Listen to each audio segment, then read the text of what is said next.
De retour sur le plateau de Ciné Club, les amis, nous sommes toujours avec nos deux valeureux cinéastes, nos deux valeureux invités. Et je vais relancer Amadou Bouna sur une question assez pertinente. En fait, c'est que depuis qu'on échange là, vous nous donnez l'impression que le cinéma camerounais n'a véritablement pas de problème. Je ne dis pas que vous l'avez dit, parce que Alphonse Ntem nous disait encore que non, le cinéma camerounais est à 7 sur 10 sur l'échelle de Richter lorsqu'on prend le plan international. Vous nous dites qu'il est à 5 sur 10, mais on n'est pas entré dans les problèmes factuels sur le plan technique du cinéma produit au Cameroun. Vous êtes presque tout le temps membre du jury des différents festivals, membre du jury des différentes cérémonies de récompense. Amadou Bouna, lorsque les œuvres produites au Cameroun arrivent devant vous, quels sont les principaux problèmes que vous remarquez dans ces œuvres sur le plan technique? Sur le plan technique, le cinéma camerounais a beaucoup de problèmes, mais ce n'est pas parce que c'est des problèmes qui n'ont pas de solution. Je crois que le problème est plus en amont à la fabrication de ces œuvres-là. J'évoquerai un problème d'organisation interne des sociétés de fabrication des films. Pourquoi j'évoquais ce problème? Je veux dire, il faut à un moment donné que les gens arrêtent de croire que le cinéma est une œuvre d'art, un produit culturel qui doit être subventionné par le ministère XYZ. Non. Le cinéma, ou si tu veux, le film, c'est un produit commercial qu'on doit vendre ou qu'on devrait vendre. Peut-être pas forcément à tous les prix, mais qu'on devrait vendre à tout prix. Et une structure qui se place dans cette posture réfléchit, va engager un certain nombre de procédures pour arriver au bon produit. Si tu veux vendre ce téléphone, mais tu vas d'abord t'assurer à la base que la matière première qu'on te fournit, je ne sais pas si c'est le coltan, le colbal, le cuivre, est de bonne qualité. Parce que si elle est de mauvaise qualité, il n'y a rien à faire. Si tu utilises un mauvais sable, un mauvais papier, on construit un duplex de 4 étages, il n'y a rien à faire. Tôt ou tard, ça va s'écrouler. Et si on transpose les exemples au cinéma? Par exemple, au cinéma, la première matière première, c'est le scénario. Tant que tu n'as pas un bon scénario, n'engage pas une production. Est-ce que les œuvres camerounaises souffrent encore des problèmes de scénario? C'est même là où il y a tout le problème. Oui. La qualité technique, elle est déjà acquise. Peut-être, bon, personnellement, c'est un avis personnel. Au niveau des comédiens, il y a encore un problème. Mais c'est un problème aussi qui est culturel, que les gens... c'est un problème qui est culturel. C'est bien plus complexe au niveau des comédiens parce qu'il y a un problème, j'ai envie de dire, mais peut-être anthropologique ou sociologique. Surtout philosophique. C'est-à-dire, expliquez-nous. En quelques mots, je ne vais pas trop m'attarder dessus. C'est que il faut déjà qu'on arrive à s'accepter tel qu'on est. Parce que si on ne s'accepte pas tel qu'on est, c'est difficile d'impacter les autres. Et c'est un problème profond dans l'interprétation dramatique au Cameroun. Vous voulez dire quoi? Les Camerounais veulent faire comme les voilà, Français? c'est-à-dire que chez nous, on a des comédiens qui veulent jouer comme des Français. Mais aucun Camerounais ne parle comme un Français. Quand nous on est au Cameroun et qu'on parle le français, on se dit qu'on n'a pas d'accent, mais on a d'accent. Parce que si tu sors du Cameroun, tu es en Côte d'Ivoire, tu entends un gars parler dans la rue, tu sais très bien que ça c'est un Camerounais, même si tu ne l'as pas vu. Parce qu'il y a un accent, il y a une façon de parler. Mais généralement dans nos films, on veut parler comme des Français. Ça ne fonctionne pas, ça dénature tout. Et pourtant, nous on sait très bien entre nous que lorsqu'un Béti parle, on sait très bien que ça c'est un Béti. Mais parfois dans nos films, quelqu'un s'appelle Mbaga ou Ondoa, mais quand il parle, il n'a même rien d'un Béti. Ça c'est un problème. Qui n'est pas le plus grave, mais c'est un problème. Donc on a ce problème, c'est ça que je dis au niveau de l'interprétation dramatique, ce qui est acceptable, c'est que les gens jouent déjà assez bien, mais il y a des choses qu'il faut encore régler pour que parce que le cinéma ne fonctionne que lorsque le spectateur peut s'identifier au personnage. Quand tu n'arrives pas à t'identifier, Mais ça devient problématique. Maintenant, voilà, au niveau des scénarios, quels sont les principaux problèmes que vous rencontrez? Est-ce que les scénarios camerounais ne sont pas originaux? Ce n'est pas un problème d'originalité. Moi, je crois que tous nos scénarios sont même très originaux. On a même beaucoup d'histoires ici. C'est vrai qu'il y a encore quelques personnes qui veulent photocopier les histoires de Hollywood sur la forme, alors, sur le fond. Alors qu'il faut, c'est la forme qui est universelle, comme on parlait tout à l'heure, la grammaire. Je crois qu'une histoire, on l'a enseignée en tout cas, moi, c'était en troisième. Hein. Comment on raconte une histoire et ça n'a jamais changé. C'est ce schéma de base que les gens doivent adopter tout simplement. Ah oui. C'est-à-dire qu'il y a un personnage qu'on appelle jamais le protagoniste qui a un objectif il y a un antagoniste qui va essayer de l'empêcher d'atteindre cet objectif. Il a des adjuvants qui vont l'aider à atteindre cet objectif. C'est le principe de base de toute narration. Et les scénarios machines fonctionnent tout sur ça. Prenez n'importe quel blockbuster de Hollywood, c'est le même principe. Peu importe la thématique, c'est le même. C'est la, si on peut dire, c'est la science du scénario. C'est ce qui nous manque parfois ici, c'est que on n'arrive pas à placer ces éléments scientifiques pour raconter notre histoire. Après, je vais partir des thèmes. En gros, c'est le minimum. C'est que tu as un personnage, quel est son objectif, quelle est sa motivation, quels sont les obstacles qu'il va franchir pour atteindre l'objectif et quels sont les éléments qu'il possède lui-même pour atteindre ses objectifs et quels sont les adjuvants, c'est-à-dire les gens qui vont l'aider à atteindre ses objectifs. Or, parfois, si on se trouve avec des scénarios, tu as un protagoniste qui n'a même pas d'adjuvant et qui lui-même n'a même pas les qualités d'engager l'aventure dans laquelle il s'en va. Et après, tu ne sais pas comment ça s'est passé et tout d'un coup. Et au niveau des intrigues, est-ce que tout est bien? Est-ce que tout se ficelle déjà pour le mieux au Cameroun? Là, c'est encore plus compliqué parce que ça devient encore plus technique. Normalement, je dis normalement, mais bon, après, chacun fait ce qu'il veut. Mais en principe, en général, un scénario de long métrage, c'est au moins 3 intrigues. Et ce n'est pas des choses qu'on fait au hasard. Ce n'est pas des choses qu'on fait au hasard parce qu'on fait un film pour un public. Si tu veux que le public s'identifie, il faut comprendre déjà comment l'humain fonctionne. C'est pour ça qu'on dit parfois que le cinéma, c'est aussi de la sociologie, de la psychologie ou de l'anthropologie. Aussi, tu es Camerounais, tu vis à Douala, tu connais les sawa purs. Oui. Il y a des personnages que si je te mets à la télé et je l'appelle Madiba, toi-même en regardant le film, tu dis que ça, c'est pas un sawa parce que tu connais comment le sawa, de manière générale, fonctionne. Et si donc dans le film, c'est un sawa spécifique, il faut que le scénario précise ses qualités spécifiques qui fait qu'il ne soit pas un sawa comme les autres. C'est-à-dire qu'il peut s'appeler Bagamel, a grandi à Douala depuis sa naissance. Il n'aura pas forcément l'accent d'un Baga qui est né à Yaoundé. À Evoudoula. Yaoundé même, c'est une grosse métropole où les choses sont là compliquées. Mais si tu prends un Betty ou un Bamleke qui est né, si tu prends un Bamleke qui est né à Fonakeke et qui a grandi là-bas, son accent Bamleke sera plus prononcé que un Bamleke qui est né, je sais pas moi, à Douala, dans une ville cosmopolite. Et du coup, quand tu places ce personnage dans un scénario à la télé, s'il n'y a pas le fait qu'il ait grandi hors de ses origines, ne justifie pas le fait qu'il n'ait pas l'accent déjà de ses origines. Même toi qui regardes ce film aussi, tu n'es pas convaincu parce que tu connais les Bamleke de manière générale. Tu sais comment ils arrivent. Et toi, tu sais que ça, c'est pas un Bamleke. Bon, après, ça peut blaser ceux qui ne maîtrisent pas le Cameroun, mais le revers de la médaille nous rattrape toujours. C'est-à-dire que il est compliqué quand quelque chose n'est pas consommé d'abord par vous-même que les autres le consomment. Si tu fabriques un truc au Cameroun que les eux-mêmes ne consomment pas, ça devient compliqué. Donc je vais chuter sur les intrigues pour dire que là c'est plus complexe. C'est que généralement quand tu prends un individu de manière ordinaire, sa vie fonctionne, j'ai envie de dire, à 3 dimensions. C'est les 3 dimensions qu'on devrait retrouver dans un film. C'est-à-dire que si c'est un... Il a un côté sentimental. Il peut être célibataire, marié, père d'enfant, mais il a un côté sentimental. En tout cas, un individu même petit, même si c'est un enfant, il y a une relation avec ses parents. Donc il y a un côté sentimental, tous les individus ont ça. Il y a un côté professionnel, c'est quelqu'un qui fait un travail dans la vie. Et en troisième, il a un souci. Parce que le cinéma, en français facile, c'est raconter l'histoire de quelqu'un qui a un problème et comment il se démerde pour résoudre son problème. On ne raconte pas l'histoire de quelqu'un qui n'a pas un problème. Donc si vous fabriquez un héros qui est trop parfait, ça devient ennuyeux. Non, ça n'a même pas d'intérêt. Donc du coup, quand tu crées un personnage, il faut avoir au moins les 3 problèmes là qu'il doit régler. C'est-à-dire que il a sa vie sentimentale, il a sa vie professionnelle et il a le souci pour lequel tu crées le film, qui est jamais l'intrigue principale.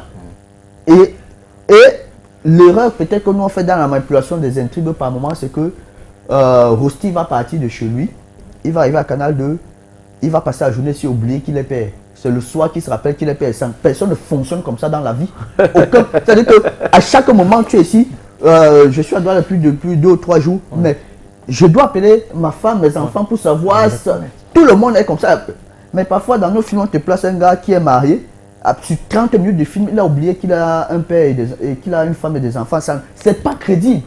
Parce que même dans la vie, personne ne fonctionne comme ça.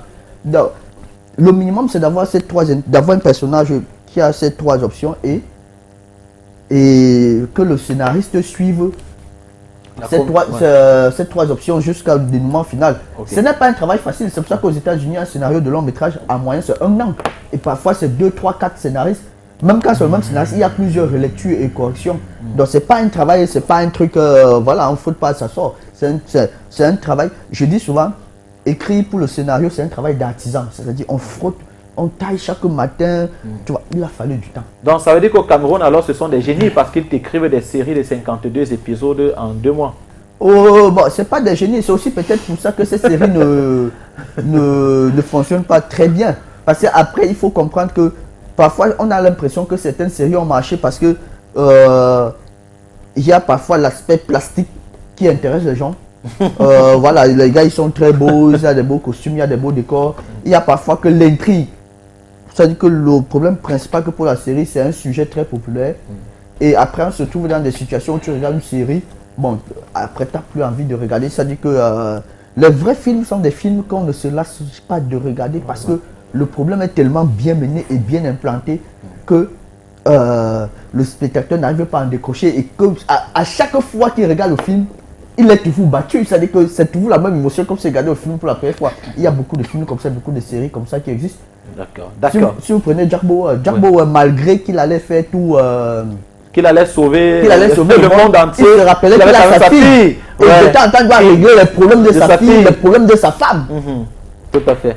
Mais sauf que si on va dans un autre sens, bon, on va tirer le débat parce que je voulais peut-être vous amener dans la Casa de Papel. Vous avez un intello qui est le professeur qui n'a pas ce souci de femme ou de... Ah, il y a l'inspectrice. Voilà, l'inspectrice Raquel. Il a rendu amoureux. Il y a toujours un problème. C'est vrai, Amadou Bounda. Bravo.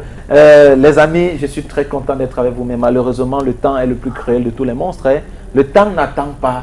C'est-à-dire qu'on parle, il tourne. On est à plus de 50 minutes et cette émission, justement, est faite pour 1 heure de temps. Et nous avons encore 2 partenaires qui sont en attente. Je ne sais même pas si on va pouvoir les prendre aujourd'hui. Peut-être qu'on va les renvoyer la semaine prochaine. Non, on va encore prendre nos partenaires. On prend nos partenaires et on va revenir juste derrière pour conclure l'émission avec Alphonse Ntep et Amadou Bouna. Les amis, prenons déjà le premier et on se retrouve juste derrière tout de suite.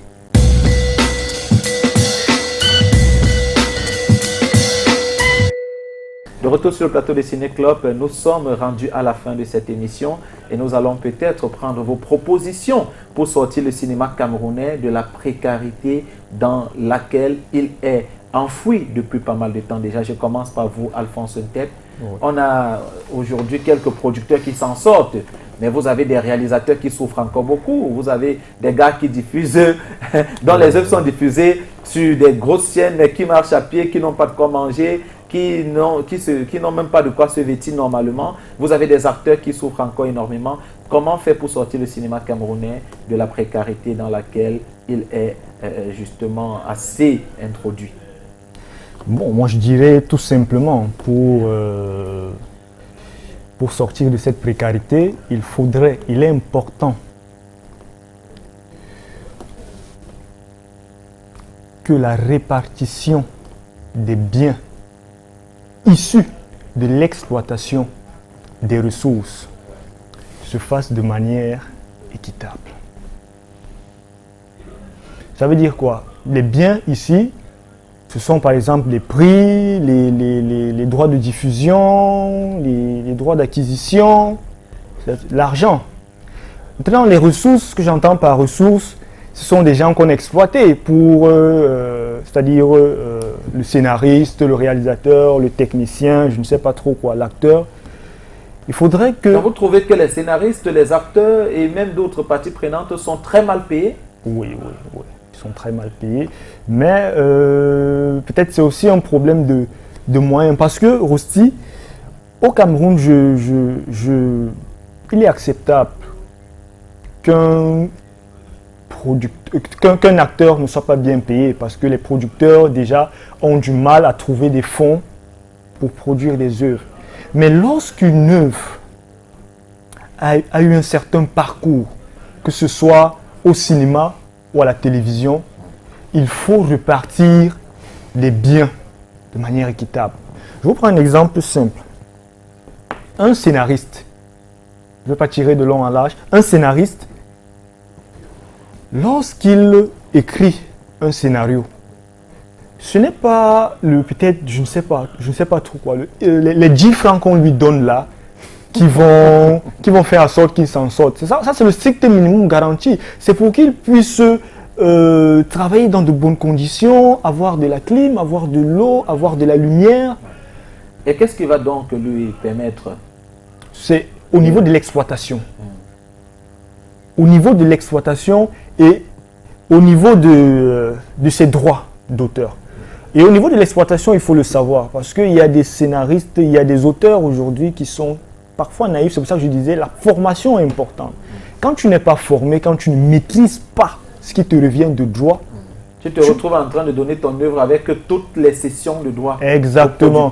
Oui, et il est important de noter que au niveau de l'exploitation, enlevant le strict minimum garanti qu'on peut donner lors de l'écriture, au niveau de l'exploitation du produit audiovisuel, le pourcentage du scénariste oscille entre 5% et 10%. Attends, qui doit payer ça, Alphonse Ntep? C'est le producteur. Lorsqu'il a vendu par exemple une œuvre à Canal Plus ou TV5 Monde et qu'il n'est pas scénariste ou qu'il est un co-scénariste, tu vois, ils doivent avoir un contrat qui stipule qu'à chaque vente, le scénariste a au bas moins 5% des recettes du film. Et au plus 10%. Okay. Et ce pourcentage-là se négocie de commun accord entre le scénariste et le producteur en fonction de la notoriété du scénariste. Donc ça veut dire que si tu es faible, il va même te dire qu'il te donne 1%. Est-ce que c'est un droit pour le scénariste d'avoir un pourcentage? Parce que en réalité, le producteur peut te donner de l'argent et après, tu inscris ton scénario dans une société de collecte des droits et qui te reverse tes droits. Est-ce que c'est un droit absolu que le producteur doit donner un pourcentage au scénariste chaque fois qu'il y a exploitation? C'est un droit absolu. Okay. Au niveau du contrat entre le scénariste et le producteur, il y a cette rubrique-là, exploitation. C'est un droit, c'est juste le pourcentage qui est négocié. Et le scénariste, c'est le seul ayant droit ou ils sont plusieurs? Non, ils sont deux. Voilà. Ils sont deux. Le scénariste et le réalisateur. Il n'y a pas de grille tarifaire fixe pour un scénariste et un réalisateur. Ceci se négocie de commun accord, je disais, ça se négocie de commun accord avec le producteur en fonction de la notoriété du scénariste ou du réalisateur. Donc, ça veut dire quoi? Ça veut dire que toi, en tant que scénariste, si tu connais, c'est pour ça qu'il faut se former. Parce que quand tu n'es pas formé, tu n'as pas ces informations-là. Tu te rapproches, tu négocies, tu dis, ok, voilà, tu vas me donner par exemple, pour un long métrage, dans les normes, c'est 5 000 €. Oui.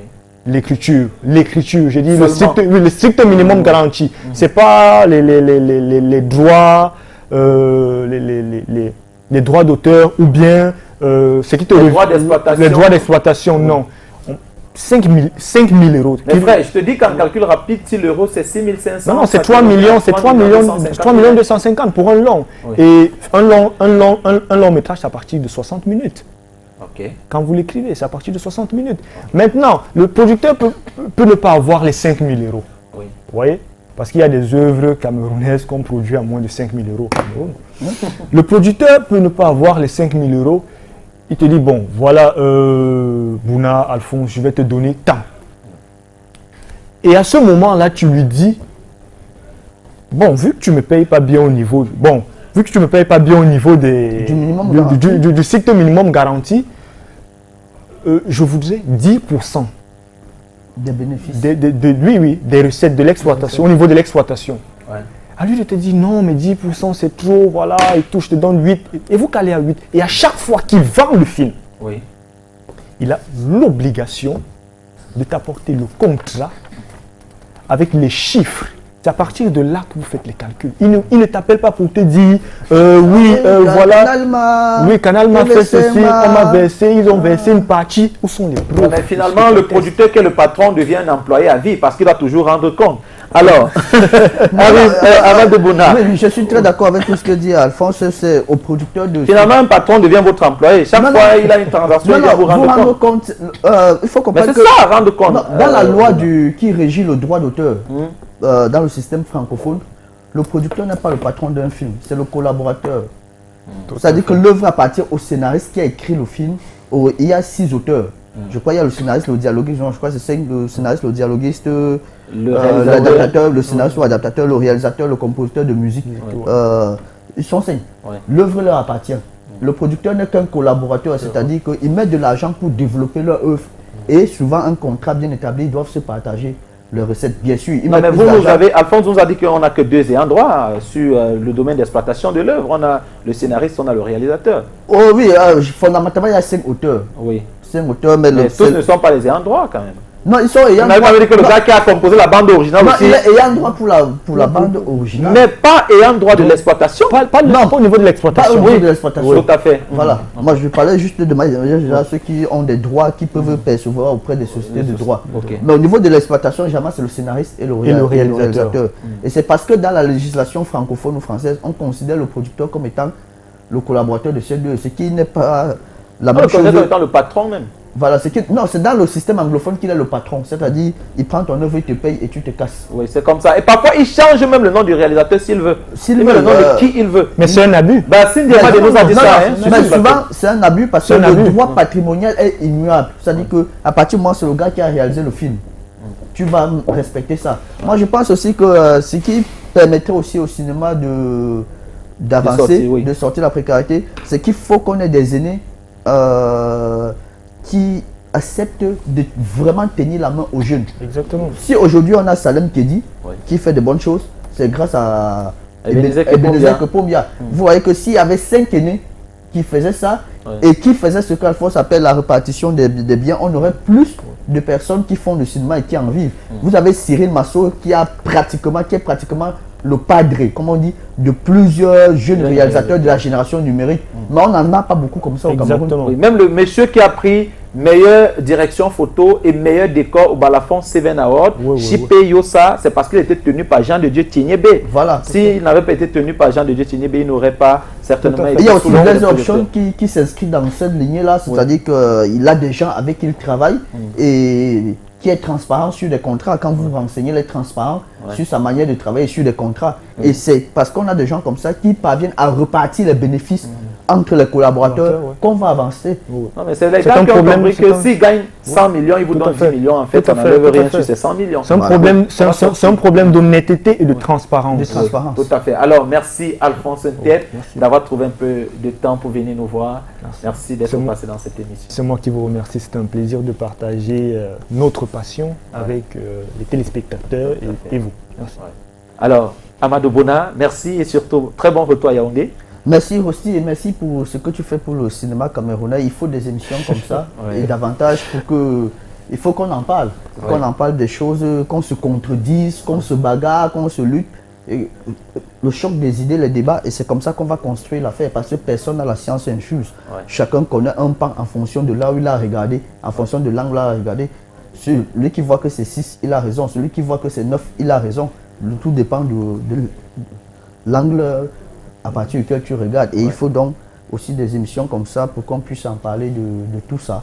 Parce qu'il n'y a pas de grand cinéma sans grand critique. Ça, il faut que les gens se trompent. Il n'y a pas de grand cinéma sans grand critique.